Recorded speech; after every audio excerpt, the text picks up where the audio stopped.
5 seconds. Start.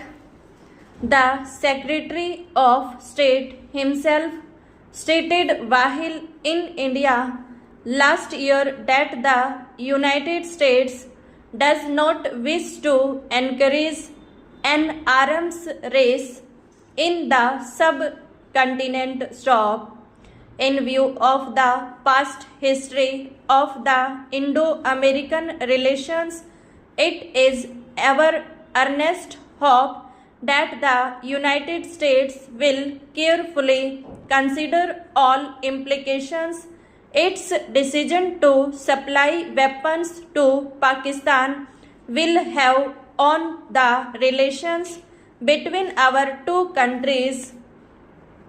We also trust that the United States government will not reverse its present policy of non-induction of weapons into the subcontinent, as this could not be in the interest of the United States, India, Pakistan, or peace. Of this reason, Mr. Deputy Chairman, Sir, an honorable member has raised practically all the aspects of this problem, and I will briefly deal with all of them one by one.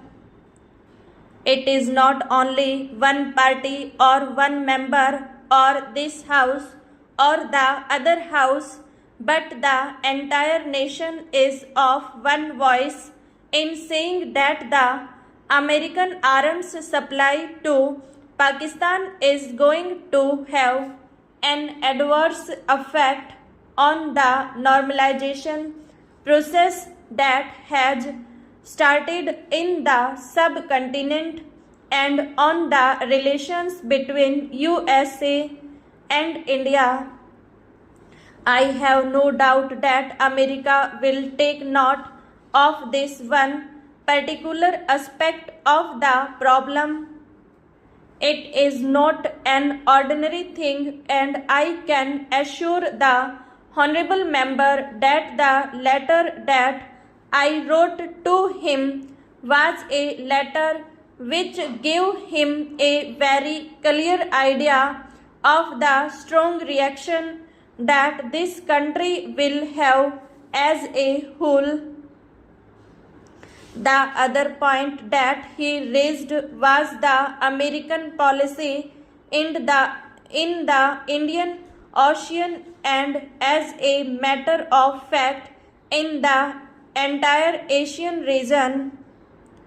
What its effects are going to be and what is our assessment about it. I think it is much better if we see what the factors were which were responsible for these UPS and ups and downs in Indo-American relations.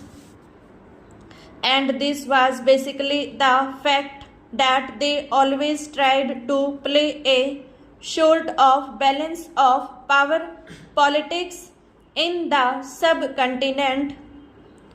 They had this idea of parity of military strength between India and Pakistan.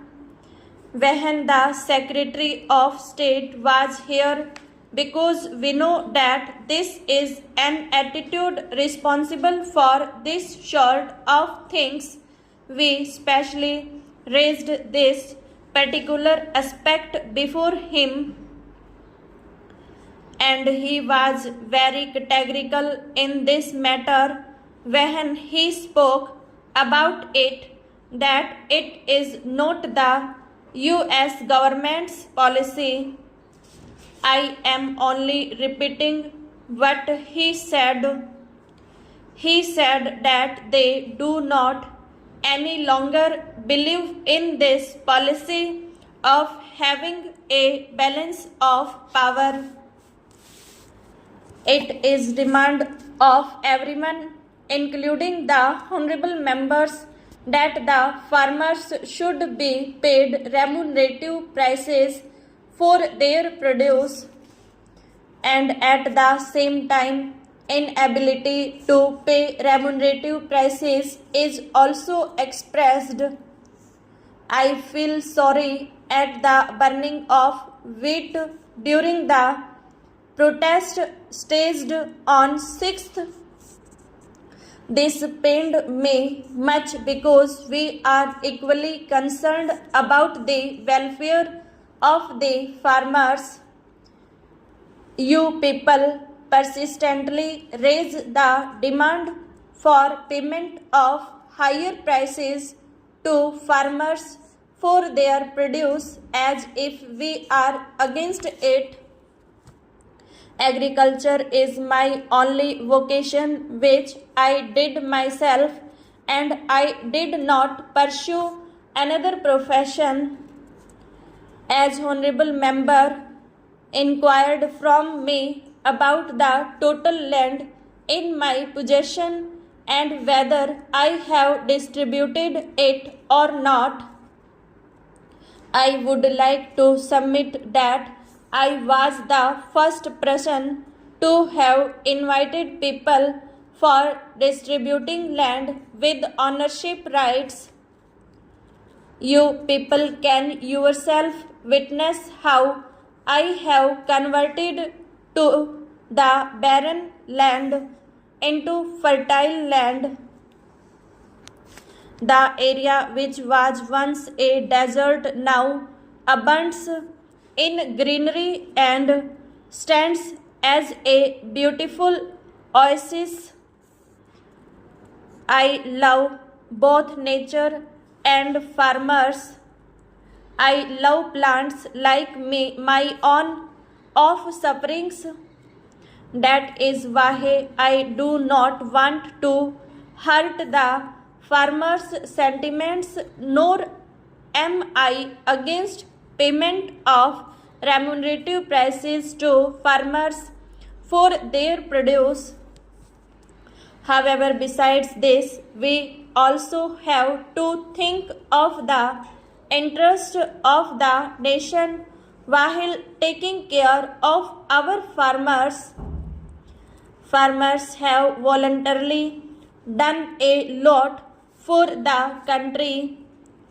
Farmers have not got involved in any sort of corrupt practice, is that black marketing, hoarding and profiteering.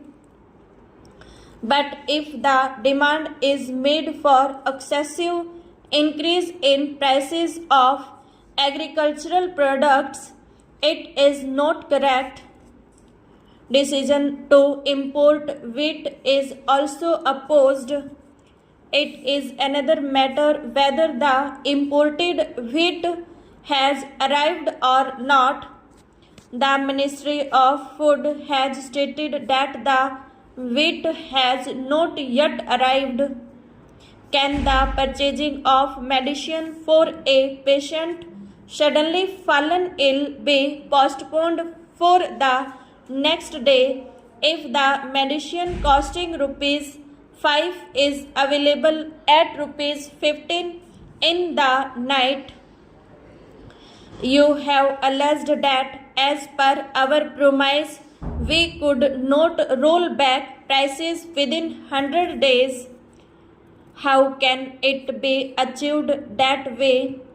We will have to see things in the right perspective and asked to keep a proper check and balance between various things. If the farmers' interests are to be watched, then we will have to watch the interest of the common man too. We will have to consider the condition of the farmers and the poor both. Therefore, I announced the payment of bonus of rupees 25 per quintal on wheat over and above the procurement price.